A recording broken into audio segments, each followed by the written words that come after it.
আসসালামু আলাইকুম। আমি স্বর্ণালী লাইফস্টাইল থেকে আপনাদের সবাইকে জানাচ্ছি স্বাগতম। কাছে এবং দূরে যে যেখান থেকে আমার ব্লগ ভিডিওটি দেখা শুরু করেছেন, আশা করি আল্লাহর অশেষ রহমতে আপনারা সবাই ভালো আছেন। পরিবার পরিজন নিয়ে নিরাপদে আছেন। আলহামদুলিল্লাহ, আমিও আমার পরিবার পরিজন নিয়ে ভালো আছি। ইদানিং কিছুদিন যাবৎ আমাদের এখানে অনেক গরম পড়েছে। গরমের কারণে যেন বাচ্চারা আরো বেশি অসুস্থ হচ্ছে। আর এখন যেহেতু আম কাঁঠালের ভরা মৌসুম, ও মনে হচ্ছে আম কাঁঠাল পাকার একটা গরম আমেজ পড়েছে। বাইরে মাঝে মধ্যে একটু মেঘলা থাকে, তারপরও যেন ঘরের গরম বাতাস আর গরমটা কমছেই না। এই গরমে কোনো কাজ করেই যেন শান্তি পাওয়া যাচ্ছে না। আজকে মূলত আবিদার আব্বু সকাল সকাল ঘুম থেকে উঠেই মেয়েকে স্কুলে নিয়ে চলে গিয়েছিল। মাকে আজকে আর ডাকি দেয়নি, কিন্তু আজকে ঘুম থেকে উঠতে উঠতে অনেকটা বেলা হয়ে গিয়েছে। তাই ঘুম থেকে ওঠার সাথে সাথেই সরাসরি বেলকনিতে চলে গিয়েছিলাম একটু প্রাকৃতিক বাতাস নেওয়ার জন্য।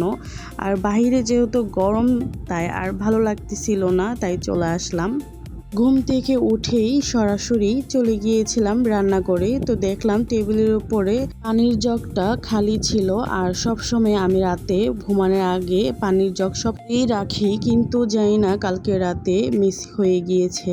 আর আগের কালের প্রচলিত একটা কথা আছে, রাতের বেলায় নাকি গ্লাস বা জগ যে কোনো জিনিসই খালি রাখতে নেই। আর যদি খালি থাকেও একটু উপুত করে রাখতে হয়, মানে উল্টা করে রাখতে হয় খালি থাকলে।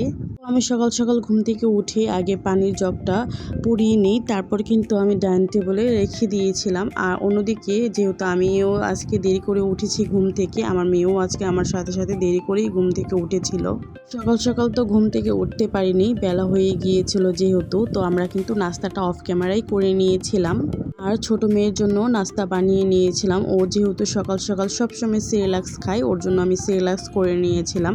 আর ও এখানে ওর বোনের সাথে অলরেডি কার্টুন দেখছিল। যেহেতু আমার বড় মেয়ের 10:30 বাজে স্কুল ছুটি হয়ে যায়, তো ও বাসায় চলে আসছে। বাসায় চলে এসে একটু টিভি দেখতেছিল, বলতেছিলাম একটু টিভি দেখি। আমি বলে হ্যাঁ দেখো, সমস্যা নাই, দেখো। সাথে সাথে কিন্তু আমার ছোট মেয়েও বসে গিয়েছে কার্টুন দেখার জন্য বোনের সাথে। একটা কথা মনে করিয়ে দিই, আর ভিডিওটা যারা দেখা শুরু করে দিয়েছেন, প্লিজ একটা লাইক দিয়ে দিবেন। আমার ভিডিওটা যদি আপনাদের কাছে একটু হলেও ভালো লাগে আর কি।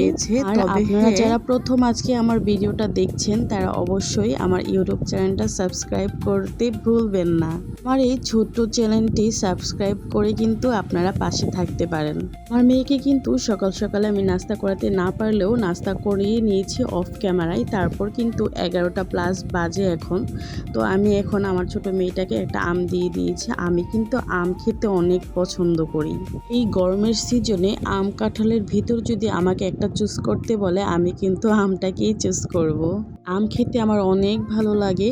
আমি কিন্তু কুমিল্লার মেয়ে। আমাদের কুমিল্লায় কিন্তু আম্রপালি আমটা অনেক জনপ্রিয়। আমার জানা মতে কম বেশি সবাই আপনারা আম পছন্দ করেন, হয়তো হাতে গোনা কিছু মানুষ কাঁঠাল পছন্দ করেন। কথা বলতে বলতে কিন্তু আমি আমার বেসিনটাও সুন্দর করে ধুয়ে নিয়েছি। আর আমার বাবার বাড়ি কিন্তু সাভার। আপনারা যারা সাভার থাকেন তারা কিন্তু কম বেশি সবাই জানেন সাভারের বেশিরভাগ মাটি কিন্তু লাল। আমরা কিন্তু কম বেশি সবাই জানি সাভারের কাঁঠাল আম অনেক মিষ্টি হয়। তার কারণ ওইখানকার মাটি একদমই লাল হয় এবং উর্বর হওয়ার কারণে সাভারের কাঁঠালগুলো অত্যন্ত মিষ্টি হয়। তবে মিষ্টি হওয়ার পরও কিন্তু আমি কাঁঠাল পছন্দ করি না, তারপরও আমি আমটাকেই চুজ করি। প্রতিদিনের কাজ অনুযায়ী আমি কিন্তু আমার রুটিন মাফিক সবকিছুই করে নিচ্ছিলাম। আমার ড্রয়িং রুম সুন্দর করে আমি গুছিয়ে নিয়েছি এবং ওয়াশিং মেশিনে কাপড় দিয়ে দিয়েছি, যেহেতু আজকে কাপড় ধুতে হবে। মোটামুটি অনেকগুলো কাপড়ই জমে গিয়েছিল, তাই কিন্তু আমি ওয়াশিং মেশিনে কাপড় দিয়ে দিয়েছি। সুন্দর করে ক্লিন হয়ে যাবে এখানে। আর ওয়াশিং মেশিনটা কিছুদিন যাবৎ একটু সমস্যা দিচ্ছিল, পানিটা বেশি বের হচ্ছিল না, একদমই অল্প অল্প করে পানি বের হচ্ছিল। তো পানির যে পাইপটা হয় ওইটা ক্লিন করে দিতে হয় কিছুদিন পর পর, তাই আজকে ভাবলাম যে ক্লিন করে দিব।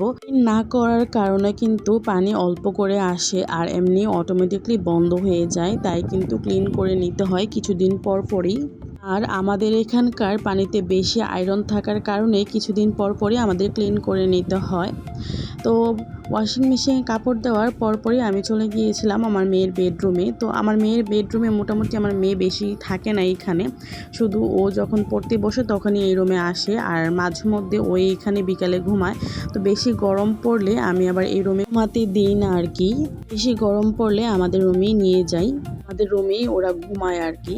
আমি কিন্তু ঘর গোছানোর কাজ নিয়ে কখনোই আলসামো করি না, কারণ আমার ঘর গোছাতে প্রচুর ভালো লাগে। আর সকাল সকাল ঘুম থেকে উঠে যদি ঘরটা গুছিয়ে নেওয়া যায় তাহলে দেখবেন মানসিকভাবেও শারীরিক এবং মানসিক একটা প্রশান্তি লাগে। বিশেষ করে যাদের ঘরে ছোট বাচ্চা নেই তাদের কিন্তু গুছিয়ে রাখলে আর এলোমেলো হয় না, কিন্তু আমার তো ছোট বেবি আছে, তার কারণে আমার একটু পরপরই গুছাতে হয়। তারপরও আমি চেষ্টা করি যথেষ্ট পরিষ্কার পরিচ্ছন্ন রাখার। আর ঘুম থেকে উঠে যদি রুমগুলো পরিষ্কার পরিচ্ছন্ন করা যায়, বিছানাগুলো পরিষ্কার করা যায়, তাহলে কিন্তু মনের ভেতর অন্যরকম একটা প্রশান্তি এবং শান্তির কাজ করে। যেহেতু সারাদিন কাজ শেষ করার পর আমাদের কিন্তু বিছানায় ফিরতে হয়, আর কাজ শেষ করে যদি বিছানাটা একদম পরিষ্কার পরিচ্ছন্ন দেখি, সত্যি বলতে ওই বিছানা ঘুমিয়েও শান্তি লাগে। আর আমরা যারা মুসলমান তারা কিন্তু আমরা কম বেশি সবাই জানি পরিষ্কার পরিচ্ছন্ন ইমানের অঙ্গ। আর আমাদের নবীজিরা কিন্তু পরিষ্কার পরিচ্ছন্ন থাকতেই পছন্দ করতেন। এই স্কুল থেকে আসার পর আধা ঘন্টার মতো টিভি দেখেছে, টিভি দেখার পরই আমি স্কুলের SW-গুলো বা হোমওয়ার্কগুলো করে নিয়েছি। মেয়ে আমার হোমওয়ার্ক করেই সাথে সাথেই পড়ার টেবিল থেকে উঠে চলে যায় গোসল করতে, তাই আর ও আর গুছায়নি। তো আমি এখন সুন্দর করে গুছিয়ে নিব, যেহেতু ঘর ঝাড়ু দেবো একটু পর, তাই সব কিছু একদম ক্লিন করে নিচ্ছি। আর অন্য পাশে কিন্তু আমি রান্নাও করে নিচ্ছিলাম। আপনারা কম বেশি যারা আমার ব্লগগুলো দেখেন তারা কিন্তু সবাই জানেন দোকানে ভাত দিতে হয়। আজকে দোকান এবং বাসার জন্য রান্না করেছিলাম আলু দিয়ে ডিম, আর রান্না করেছিলাম পেঁপে দিয়ে মসুরের ডাল একটু পাতলা করে। তো আর কিছুই রান্না করিনি। আর রান্না করেছিলাম করলা ভাজি। তো করলা ভাজিটা রান্না করে আমি এক সাইডে রেখে দিয়েছিলাম। তো অন্য পাশে মোটামুটি বেসিনে মোটামুটি অনেকগুলো হাঁড়ি পাতিল জমে গিয়েছিল, তো ওগুলোই আমি ভালো করে পরিষ্কার করে নিচ্ছিলাম। আর রান্নার সাথে সাথে কিন্তু বেসিনটা গুছিয়ে নিলে কিন্তু একদমই নিট অ্যান্ড ক্লিন লাগে। সব সময় একটা কাজ করি, জানি না এটা আমার ভালো অভ্যাস না খারাপ অভ্যাস, তবে আমি রান্না করার সাথে সাথেই মানে রান্নার পাশাপাশি আমি বেসিনে যেই হাঁড়ি পাতিলগুলো থাকে, বা একটা থাকুক দুইটা থাকুক, ওগুলো আমি সবসময় সাথে সাথেই পরিষ্কার করে নিই। তবে আমি মনে করি এই অভ্যাসটা আমার অনেক ভালো, বেশি জমে না, তবে তাড়াতাড়ি ধুয়ে ফেলা যায় আর কি। তো আমি কিন্তু সুন্দরভাবে সবগুলো হাঁড়ি পাতিল ধুয়ে নিয়েছি, ধুয়ে কিন্তু আমি এখানে বেসিনটাও ক্লিন করে নিয়েছি। বেসিনটা ক্লিন করলে কিন্তু অনেক সুন্দর দেখায়, আর বেসিনটা একটু তেল কাজটা দেখায়, আমার কাছে ভালো লাগে না। তাই আমি সবসময় রান্নার শেষে একদম পুরো সুন্দর করে ভালো করে ওয়াশ করে নিই। আর বিশেষ করে বেসিনের ভিতর যদি বেশি হাঁড়ি পাতিল থাকে রান্নাঘর দেখতেও কিন্তু এলোমেলো দেখায়। তাই আমি সব সময় রান্না করার পাশাপাশি বেসিনে যে এক দুইটা বাটি থাকে সব সময় আমি ক্লিন করে ফেলি, তাহলে আমার বেশি ঝামেলা মনে হয় না। আর রান্নার শেষ করার পর যখন চুলা আর বেসিনটা পরিষ্কার করা হয় তখন মনে হয় কি রান্নাঘরটা একদম ক্লিন হয়ে গিয়েছে। আমি তো সব রান্না শেষ করে তারপর একদম রান্নাঘর সব পরিষ্কার করে চলে এসেছি আমার মাস্টার বেডরুমে। তো বেডরুমের চাদরটা আজকে ভেবেছিলাম যে উঠাবো, পরে ভাবলাম যে না আজকে উঠাবো না, আজকে মোটামুটি আজকের দিন চলে যাক, তারপর কালকে বা পরশু উঠাবো। তো আজকে আমি আবারও গুছিয়ে দিচ্ছিলাম সাইড দিক দিয়ে। এই রুমটাও সুন্দর করে আমি এখন গুছিয়ে নিব। মাঝে মধ্যে আমার বড় মেয়েও আসে আমার সাথে কাজ করার জন্য, তবে ও ভালো করে পারে না এখনও, বাট ও যে আসে তাতে আমার অনেক ভালো লাগে যে না মার সাথে কাজ করতে আসে আর কি। একজন মায়ের কাছে এর থেকে বড় পাওয়া আর কি হতে পারে বলেন। আমার মেয়ে মাশাআল্লাহ যখন দেখবে আমি ড্রয়িং রুমের সোফাগুলো গোছাচ্ছি তখন সাথে সাথে বিছানার ঝাড়ু নিয়ে আসবে, যাতে আমি সুন্দর করে গোছাতে পারি। আর তারপর কার্পেটগুলো ও নিজেই পরিষ্কার করে মাঝে মধ্যে, তবে আমি চেষ্টা করি যেহেতু মেয়ে মানুষ চেষ্টা করি সাথে সাথে একটু একটু করানোর জন্য। তবে এটা নিয়ে আমি কখনো মানে আলসেমি করি না, ওর ভালো লাগলে ও করবে, ওকে আমি কখনো জোর জবরদস্তি করি না, যেহেতু ছোট বাচ্চা ও বোঝে না। তবে ও আমার কাজ দেখে নিজে ইচ্ছা করেই আসে, এই জিনিসটা আমার সবচেয়ে বেশি ভালো লাগে যে না মায়ের কষ্টটা আসলে সন্তান বোঝে। তবে হ্যাঁ, একটা কথা বলতেই হবে, আমার মেয়ে কিন্তু আমাকে ঘরের কাজে প্রচুর সাহায্য করে। যখন মাঝে মধ্যে একটু দেরি করে লেট করে ঘুম থেকে উঠি তখন আমার এই কাজগুলো করতে হয়। যেমন ধরেন আজকে একটু লেট করে ঘুম থেকে উঠলাম, তো সাথে সাথে আমার রান্নাটাও করতে হবে, ঘর পরিষ্কার করতে হবে। তখন আমি কি করি, রান্নাটা আগে বসিয়ে দিই। বসিয়ে দিয়ে যেহেতু ভাত ডাল বসাই, সবসময় প্রথমে আমার মাস্ট বি কাজ থাকে ভাত আর ডাল বসানো। তো ভাত আর ডাল বসানোর সাথে সাথে তো আর ভাত আর ডাল বসিয়ে তো আর সাথে থাকতে হয় না। তখন আমি কি করি, আমার 2 বেডরুম এবং ড্রয়িং রুম ডাইনিং রুম সব ক্লিন করে নিই। মানে ভাত আর ডাল হতে হতে আমার মোটামুটি রুম ক্লিন হয়ে যায়। কিছু কিছু টিপস যদি আমাদের নিজেদের জানা থাকে তাহলে কিন্তু কাজগুলো অনেকই ইজি হয় এবং কাজগুলো কিন্তু অনেক দ্রুত হয়ে থাকে। আমার বেশিরভাগ কাজই চটজলদি হয়ে থাকে। আমাদের মেয়েদের এই সাংসারিক কাজগুলো মৃত্যুর আগের দিনও করে যেতে হবে। তাই আমি মনে করি নিজেকে একটু সময় দেওয়া আমাদের খুব দরকার। কারণ আমরা এই সংসারের কাজ করতে করতে এবং বাচ্চাদের সামলাতে সামলাতে আমরা নিজেদের সময় দিতে ভুলে যাই। আমাদের সবারই উচিত পরিবারের সবাইকে নিয়ে একটু ঘুরতে যাওয়া। এই সময়টা আমাদের জীবন থেকে চলে যায়, ওই সময়টা কিন্তু কখনো আর ফেরত আসে না। ঘড়ির কাঁটা কিন্তু একই জায়গায় ঘুরতে ঘুরতে ক্লান্ত হয় না, তবে আমরা কিন্তু একই জায়গায় একই কাজ করতে করতে অনেকটাই ক্লান্ত হয়ে যাই। তাই নিজেকে একটু হলেও সময় দেন।